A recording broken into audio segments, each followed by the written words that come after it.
kepada teman-teman semua yang telah hadir pada kegiatan kita hari ini. Sebelumnya kita di sini sebelum memulai kegiatan kita kali ini kita berdoa dulu ya. Berdoa menurut kepercayaan masing-masing dimulai.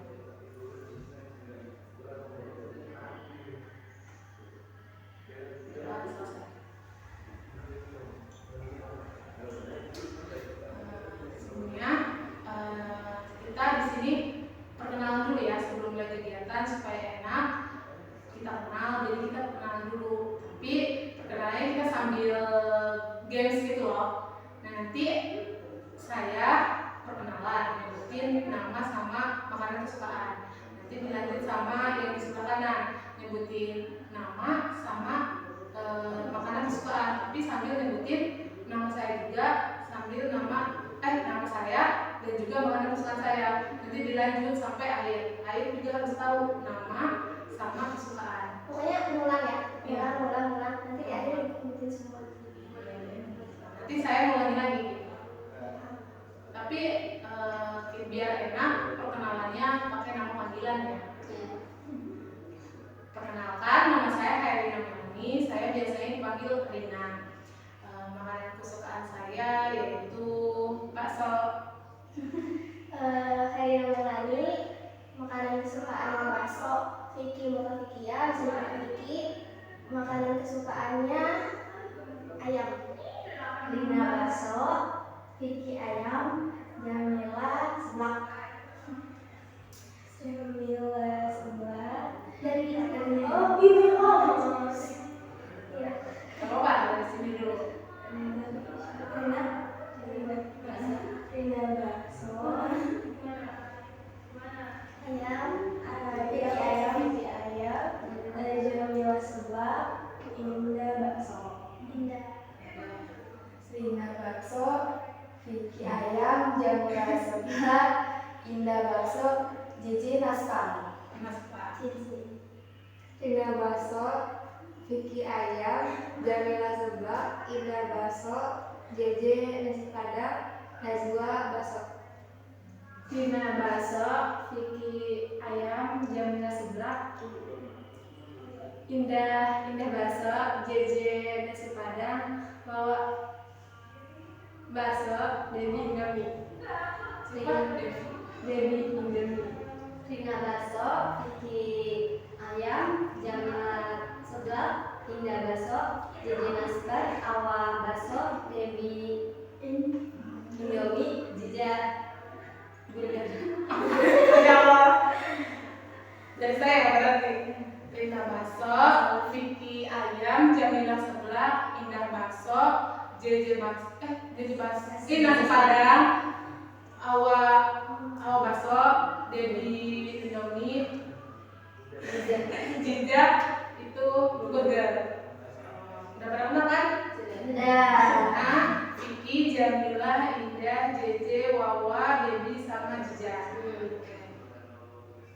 Langsung aja ya. Sebelumnya teman-teman di sini udah pernah ngerasain bimbingan kelompok belum? Pernah. Ngerasain bimbingan kelompok? Belum pernah. Tahu nggak bimbingan kelompok itu apa? Nggak tahu. Jadi bimbingan kelompok itu adalah suatu layanan yang melalui dinamika kelompok yang di dalamnya terdapat pimpinan kelompok yaitu saya sendiri dan anggota kelompok. Anggota kelompoknya itu teman-teman semua. Nah, di dinamika kelompok itu kita itu suasana yang ada di dalam bimbingan kelompok ini. Jadi kita suasana itu harus aktif, harus berbicara di depan umum semua di sini. Terus juga kalau misalkan mempunyai ide, gagasan itu harus dikeluarin supaya dinamika kelompok kita itu hidup aktif gitu ya. Nah, selanjutnya di sini kan bimbingan kelompok itu kita tuh harus ada pencegahan, di mana kita harus mencegah adanya hal-hal nanti topik yang akan kita bahas. Nah, selanjutnya di sini tuh kita harus adanya, kan tadi udah dibahas dinamika kelompok itu termasuk kekomponen juga, dan dinamika kelompok adanya anggota kelompok dan juga pimpinan kelompok. Terus di sini kita harus ada keterbukaan,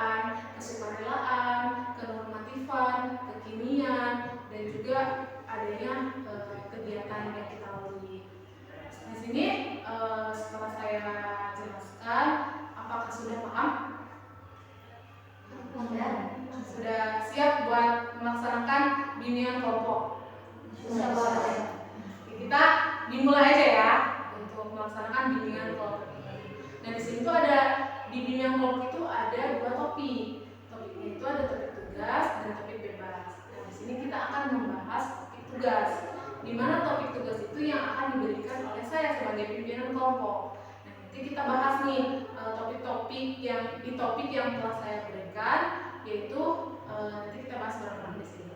Kita aktifin dinamika kelompok kita di sini.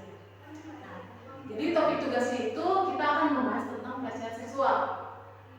Dan pelecehan seksual itu pasti tidak asing dong didengar oleh teman-teman semua.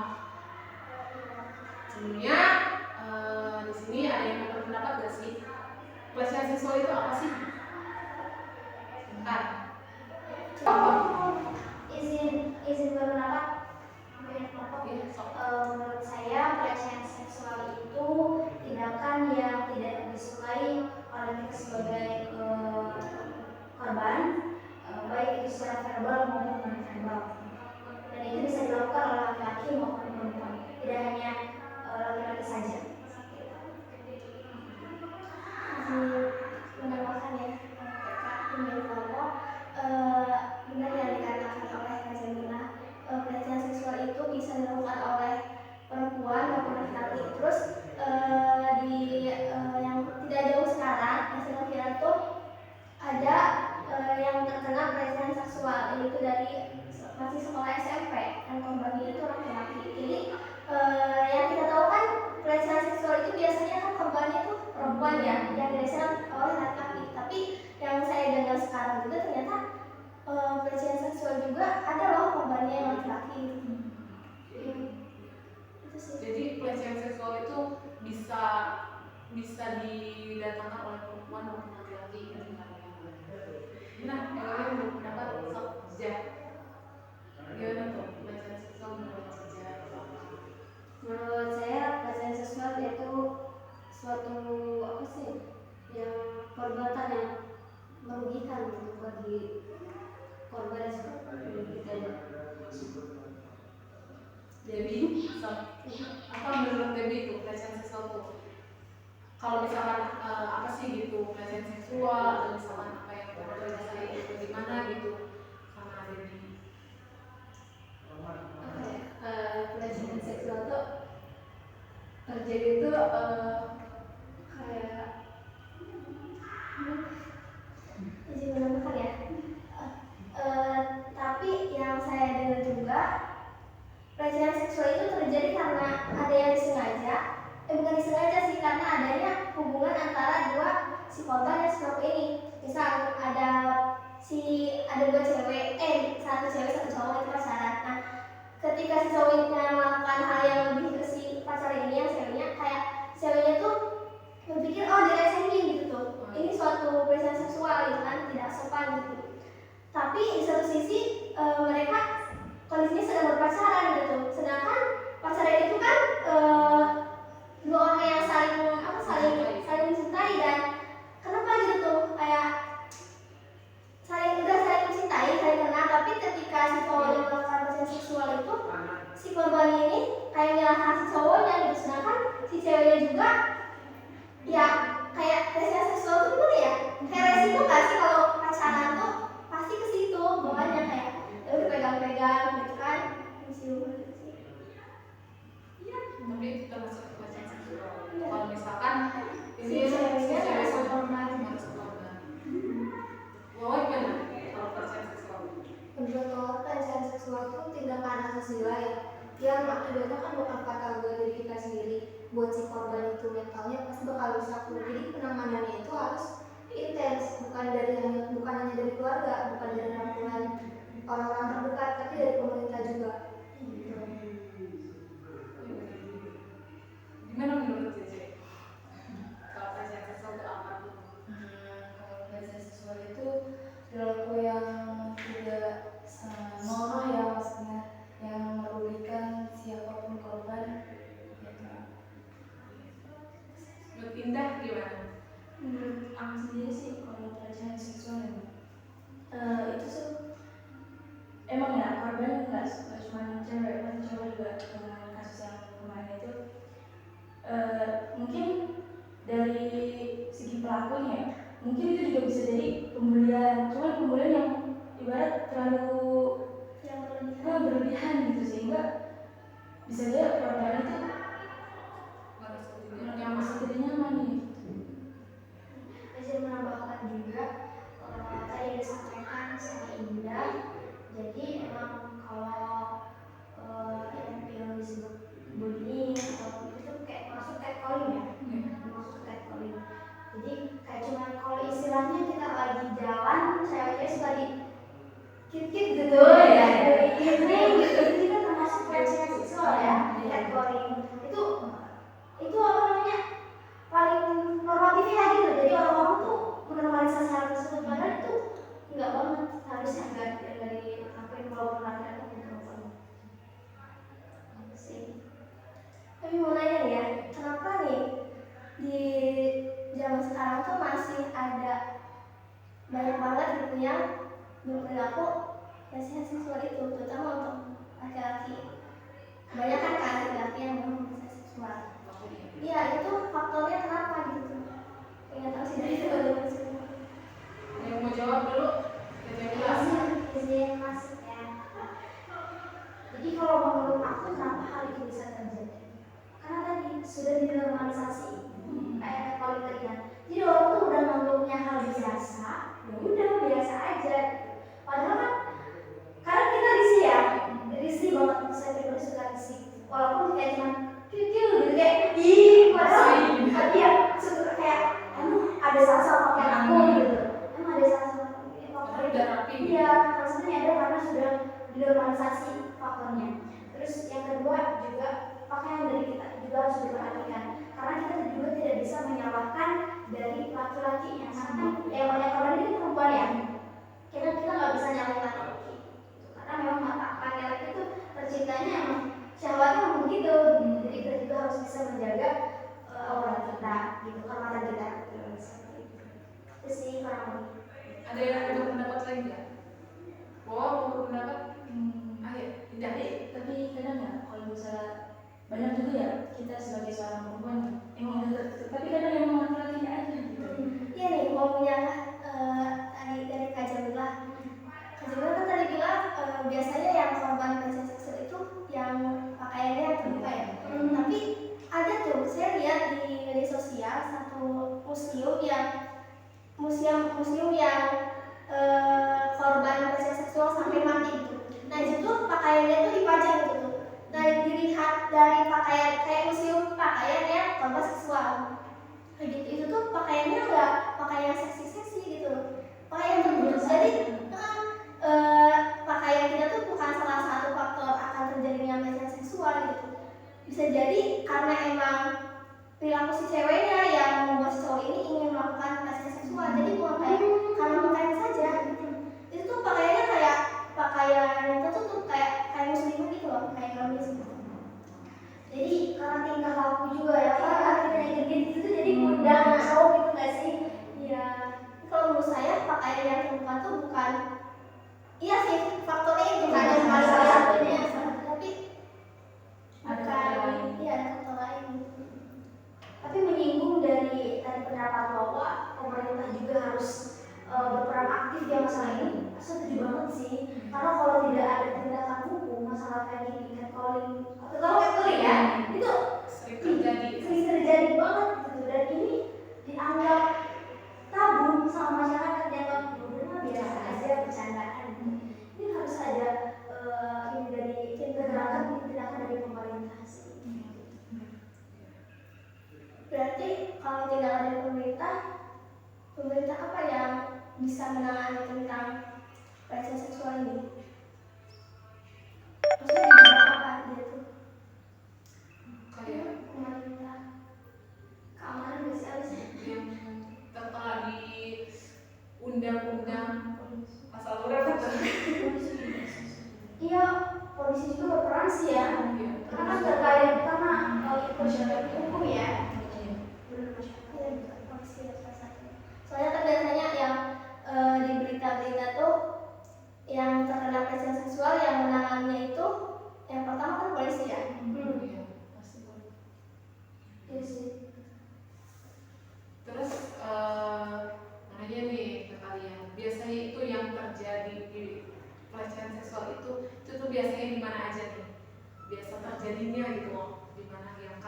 diketahui aja?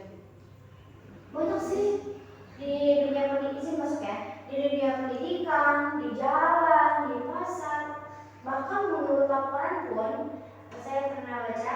Jadi banyaknya terjadi pelecehan seksual itu bahkan di dunia pendidikan.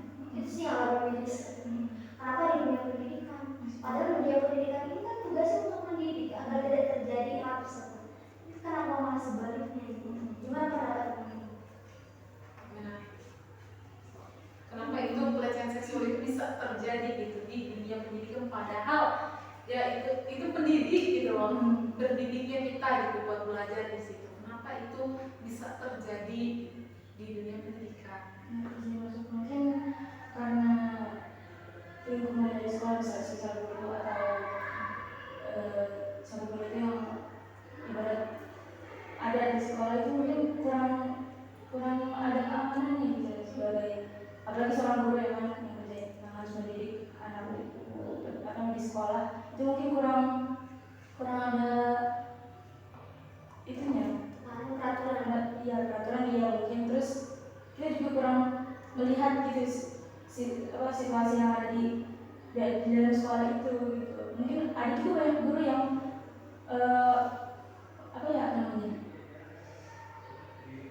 membiarkan aja gitu lah anaknya seperti itu, malah kayak tidak ikut campur urusan mereka gitu. Karena dianggap ya udah tampung, karena dianggap udah Mudah-mudahan. Kalau pelecehan seksual itu berarti pelecehan yang ke fisik ya? Iya. Bawanya ke fisik. Kebanyakannya itu. Kebanyakan ke fisik. Tapi itu pun kayak kan Maksudnya sampai bisa verbal, bisa verbal juga. Bisa kayak contohnya kayak cuma kita megang ini ya. Ini kan hal ini nggak boleh dipegang sebenarnya. Ini atau bagian perut itu sebenarnya nggak boleh dipegang. Itu juga udah termasuk pelecehan seksual. Walaupun kita sesama perempuan, seharusnya gitu. Cuman kayak merawat pipi misalnya, kita sesama perempuan itu sebenarnya tidak dibolehkan. Itu maksudnya ke pelecehan seksual. Jadi pelecehan seksual itu bukan hanya, menurut saya bukan hanya terjadinya hubungan suami istri, gitu kan? Yang tidak ada pemerkosaan gitu. Dan sebagainya, bukan cuma hal itu aja. Ada yang pendapat lain enggak? Pendapat? Pelecehan seksual itu sama dikatakan oleh Kak Jamila, pelecehan seksual itu kebanyakan terjadinya itu di ruang lingkup pendidikan. Dan ada beberapa emang si pelakunya itu dari guru pelajar. Sedangkan kan yang kita tahu guru itu harusnya sebagai contoh yang baik kan, bukan malah kayak pelecehan seksual. Di satu sisi ketika pelecehan seksual itu berlanjut dan si korbannya ini tidak ada laporan apa-apa, tidak, dan proses pelecehan seksual itu tidak diketahui oleh orang lain. Nah, di sini tuh sekolah berperan gitu. Harusnya di sekolah itu mengadakan kayak guru BK. Kayak guru BK kan untuk laporan kayak gitu kan. Dia emang ada si guru BK, tapi biasanya kalau guru BK itu untuk betul-betul permasalahan yang kayak gitu. Jadi seharusnya yang si korbannya ini, yang si korban pelecehan seksual ini ngasih tahu gitu, konsultasi guru BK bahwa saya itu dilecehkan. Tapi kebanyakan orang yang jadi korban pelecehan seksual itu kayak dia tuh takut gitu untuk laporan ke siapapun, entah itu untuk laporan ke gurunya atau ke guru yang tidak melecehkan seksual atau ke orang tuanya atau temannya. Jadi kayak nggak mau bilang lah, nantinya di ini kayak dijauhin gitu, dimarahin gitu. Soalnya kan gue udah dilecehin nih, nantinya takut disebar kemana-mana gitu. Ada ketakutan sendiri sih dari si korbannya juga kalau menurut saya. Ini karena dirahasiakan gitu kan. Karena takut kayak, aku pernah ngalamin pelecehan seksual, jadi nggak mau ada orang yang tahu ya. Sehingga malu buat speak up-nya gitu. Terus gimana nih biar pelecehan seksual itu tidak terus-terusan terjadi di sini, di lingkungan kita atau di luar gitu? Itu gimana gitu supaya tidak terjadi? Kalau menurut saya si pelaku apa sih namanya, pelecehan seksual itu juga harus ada kesadaran di sisi di diri kitanya. Jangan sampai kayak kita tuh tahu kan pelecehan seksual itu tidak boleh gitu, tapi untuk orang-orang yang kayak bodo amat gitu mau melakukan pelecehan seksual itu kayak ya udah, kita harusnya memberi kesadaran ke orang-orang yang sudah melakukan pelecehan seksual itu dan memberi kesadaran ke si korbannya untuk selalu melindungi dirinya sendiri. Ya, itu sini masuk itu yang pertama. Terus yang kedua mungkin untuk para pelaku yang udah seperti itu harusnya kena hukuman yang sedang biar nanti orang-orang tuh kayak wah hukuman tuh begini gitu loh. Jangan sampai kita ada kejadian seperti itu lagi yang membuat si para pelaku ini udah gitu kapok ya. Izin menambahkan juga, mungkin kalau buat yang si pelaku bisa diadap nanti kan pasti mereka masuk penjara nih. Dalam penjara itu mereka dididik supaya diberikan sosialisasi untuk mereka, jadi biar nanti kalau mereka udah keluar mereka nggak bisa melakukan hal itu lagi. Terus sosialisasinya pun bukan cuma untuk si pelaku nanti di penjara, tapi bisa buat kita ini kebanyakan kan ada tuh yang golongan menengah ke bawah yang keluarganya masih ada yang terjerat kasus itu, tapi dia tidak bisa speak up karena memang kondisi ekonominya tidak bisa mendukung. Jadi kayaknya pemerintah juga harus mengadakan sosialisasi kepada warga-warga yang kehidupannya itu menengah ke bawah gitu. Jadi harus ada gerakan, tindakan, dan tempakan dari pemerintah untuk terkait pelecehan seksual dan catcalling ini. Karena kalau misalkan kita hanya menyadarkan 1-2 orang itu sepertinya sulit untuk diatasi. Tapi ketika pemerintah sudah bergerak, insya Allah menurut saya itu akan mudah terrealisasi.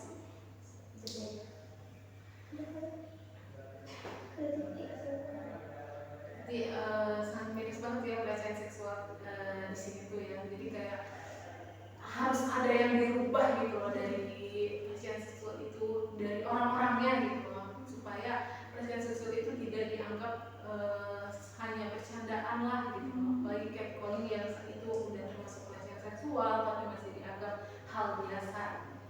Di sini kita kan udah banyak pembahasan yang tadi disampaikan oleh teman-teman semua, banyak pendapat yang sangat-sangat bagus tentang apa itu pelecehan seksual. Nah sekarang saya pengen satu dari teman-teman semua itu menyimpulkan apa yang tadi kita bahas. Jadi semuanya harus bisa menyimpulkan pembahasan yang tadi kita bahas itu pelecehan seksual. Dari tadi dulu. Oke, kesimpulannya yang saya tangkap dari pembahasan di bimbingan ini, pelecehan seksual itu akan terus terjadi ketika si korban dan si pelaku tidak ada kesadaran dirinya. Gitu sih. Itu aja.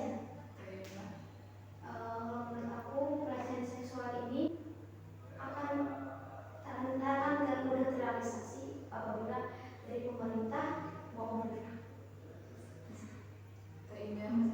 Jadi kesimpulannya dari pembahasan tadi itu sebenarnya pelecehan seksual ya bisa terjadi kalau kita sebagai walaupun bukan korban ya, kita juga harus bisa memberitahu lah kepada mereka gitu kalau hal ini tuh salah gitu. Terus juga kita juga bisa ibarat menenangkan sang korban gitu, agar kejadian seperti itu tidak bisa terulang lagi. Dari KJJ semuanya. Untuk pelecehan seksualnya sambil si korban tuh harus berani sedikit ambil, tidak boleh kayak takut untuk mengasih tahu. Itu kan sebenarnya kasihan dianya juga. Jadi kita harus sebagai korban harus berani ya untuk tidak takut menyampaikan itu.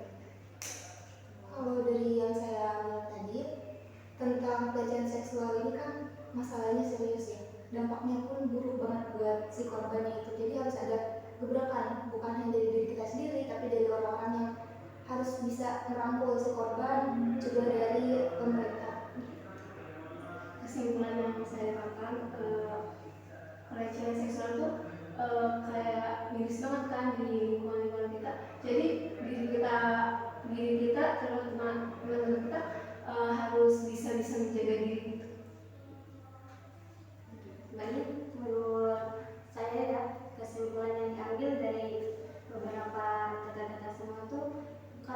di sini kayaknya kurang pengetahuan dan etika dari pelaku sehingga terjadi pelecehan seksual. Sangat bagus banget semua kesimpulannya. Diskusinya juga kita bibir ngomongnya juga enak gitu ya, semua ngomongin hidup gitu. Jadi seru nih pembahasannya gitu. Sesuai sih. Oke. Selanjutnya pesan-pesan yang didapat oleh teman-teman semua di bimbingan kelompok kita kali ini. Satu titik. Pesan-pesannya, kesan dulu ya. Kesannya seru banget sih. Jadi kita jadi tahu kan tentang apa sih itu pelecehan seksual dan si pelakunya itu harus ngapain dan ketika kita sebagai korban harus bergerak seperti apa gitu. Terus pesannya semoga tidak ada lagi korban pelecehan seksual. Dan seterusnya. Kan kesannya ini materinya luar biasa banget ya, sangat memotivasi saya juga dapat ilmu dari teman-teman semua itu yang tadinya saya belum tahu jadi tahu, terus juga ini harus menjadi berkah bagi kita karena kita sekarang udah tahu, jadi kita harus bisa membantu teman-teman sekitar kita untuk mengubah ini. Kesan dari saya sendiri, Pak, kayak gini tuh seru lah gitu, pikiran jadi terbuka. Terus saya juga jadi banyak tahu dan ya benar gitu.